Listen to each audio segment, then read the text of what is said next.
Hello' everyone, আজি ৰাতিপুৱাটো পাকঘৰত শাহুমাৰ লগতে আৰম্ভ কৰিলোঁ। দেউতাই বজাৰৰ পৰা কোমোৰা জালি আৰু মাছ আনি থৈছিল, সেইকাৰণে আজি কোমোৰা জালি আৰু মাছৰ টেঙা তৰকাৰী এখন বনাম বুলি কোৱাত মায়ে ক'লে যে মায়ে কোমোৰা জালিটো পিহনাতে পিহি দিব। সেই দুই শাহু বোৱাৰীয়ে কথা পাতি লাগি গ'লো কামত। ৰাতিপুৱা যিহেতু মানুহজনৰ ডিউটি থকাৰ কাৰণে অলপ দৌৰা দৌৰিয়ে হয়, তথাপিও মই সুবিধা বুজি ভিডিঅ'বোৰ কৰি আপোনালোকলৈ আগবঢ়াবলৈ চেষ্টা কৰোঁ। পিছে আজি মানুহজনৰ লাঞ্চ বক্সৰ কাৰণে কি ৰেডি কৰিছোঁ সেইটো মই আপোনালোকলৈ বেলেগ এটা ভিডিঅ'ৰ জৰিয়তে আগবঢ়াম।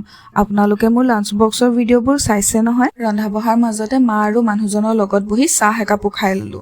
তাৰপিছত মানুহজনক অফিচলৈ আগবঢ়াই মই আহি লাগি গলো দিনটোৰ বাকী থকা চাফ চাফাইখিনি কৰিবলৈ। এতিয়া যিহেতু বতাহৰ দিন, পিছে ধূলি কেনে লাগিছে গুৱাহাটীবাসী ৰাইজ? বতাহ আৰু ধূলি দেখি ঘৰৰ পৰা ক'তো ওলাই যাবও মন নোযোৱা হৈছে।